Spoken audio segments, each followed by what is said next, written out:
spinster, crone, old hag, old maid, thornback, crazy cat lady. I mean, for centuries, we have made up words designed specifically to make women feel afraid of ending up alone. And to be completely frank with you, I once fell for that trap. But now, being in my mid-30s, being resolutely single and child-free, living on my own like a witch, I want to tell you why we should reclaim the word spinster and why it's actually a very cool label to use on yourself, and why I proudly describe myself as a spinster, despite what history tells me. I'm gonna start with a confession. I used to be so scared of ending up alone that in my early 20s, even though I really didn't know what it was that I wanted from life, I decided to get married to someone who seemed perfect on paper, but who, upon reflection later on, wasn't perfect for me, because I didn't really want to get married and start a family. Obviously, that relationship didn't work out, and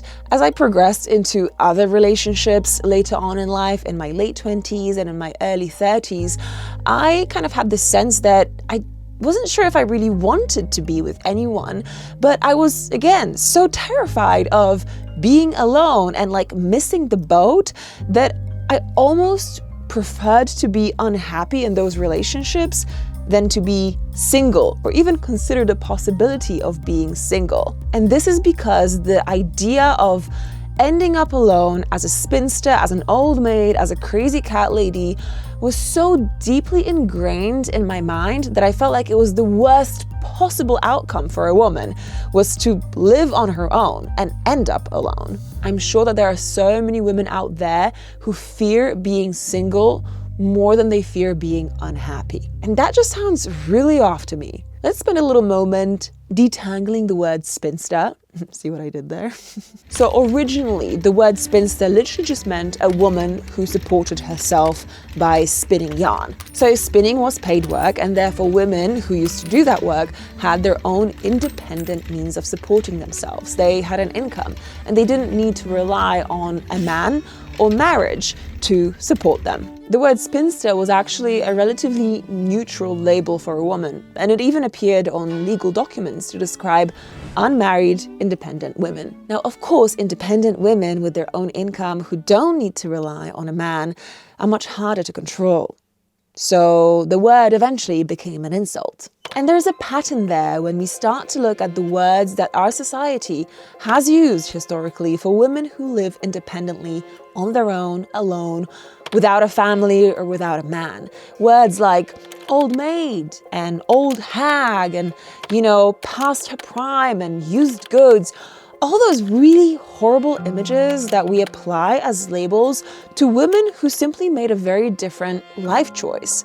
I don't think I need to point out the double standard because I believe we all know about it. I mean, just look at words used to describe men in those situations. You've got words like bachelor, potentially even an eligible bachelor. We view independent women with so much suspicion, but we don't apply the same standard to independent men. And frankly, I'm not at all surprised that this double standard, this discrepancy exists. I mean, if you go all the way back to the witch trials, most of the women who were labeled as witches and sentenced to death were unmarried, independent. A lot of them were healers. They didn't have kids.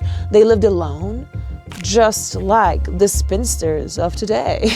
They were all viewed with incredible amounts of suspicion and punished for their independence. But even when I was growing up, I was surrounded by stories about these, scary witches who lived alone in the woods and lured in innocent children only to eat them and break their bones. The witch was a spinster, was an independent woman who lived alone without a man, without children, on her own in the woods with her animals. I feel like I'm that witch, except I know that I don't eat children or break their bones. In fact, I don't even want children on my property. For so many generations, our culture has vilified independent women and has told us that they are people to be feared, that they are not role models in any way, that in fact we should try and get away from them as far as possible. So no wonder that most women contract this cultural fear of ending up alone. Given the stories that we're told all of our lives, how could we not? And of course you could say, oh, it's just words, it's just fairy tales. But that's not quite the case, because if we look realistically at how the world works, language does affect the way that we see the world around us. It does affect the way that we process certain ideas and people. These repeated negative labels will influence how we feel about things. The more that we repeat that something is ugly, the more likely we are to believe that it is actually ugly. It's kind of like if you take manifestation, but like reverse it, like anti-festation. Here's the point. If every single word that we have in our dictionary to describe single women is a negative word with negative connotations, how are we supposed to ever feel positive about being single or independent? Of course, that language will teach women that being single is a failure. And here's the kicker. The actual lived experience of single, child-free women is nothing like what these horrible labels would have you believe. Studies often show that single, unmarried women without children report higher life satisfaction than their married counterparts. Single women tend to maintain stronger social relationships, friendships, than married women. Marriage actually seems to benefit men more than it does women.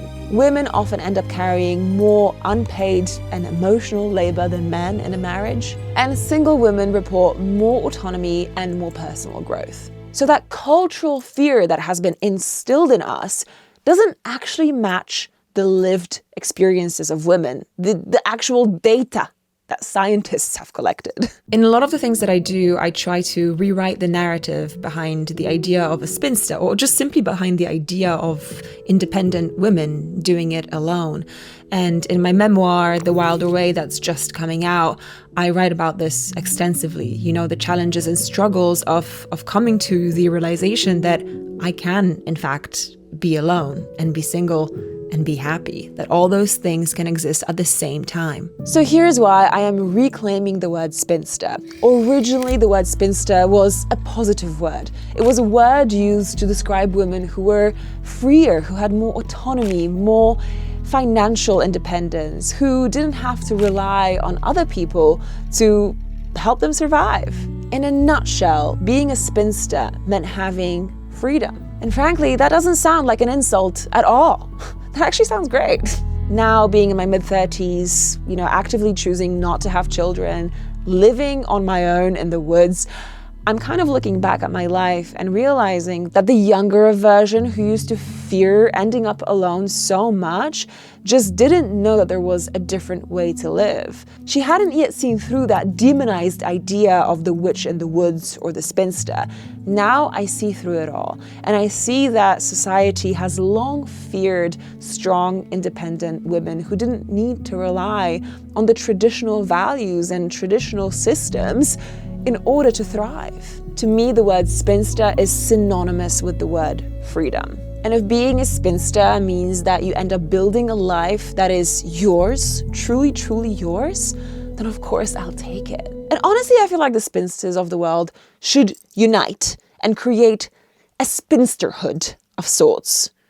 I don't know how this would work logistically or practically, but I feel like that is an idea. That is the seed of a great idea. A global spinsterhood. Welcome to the spinsterhood.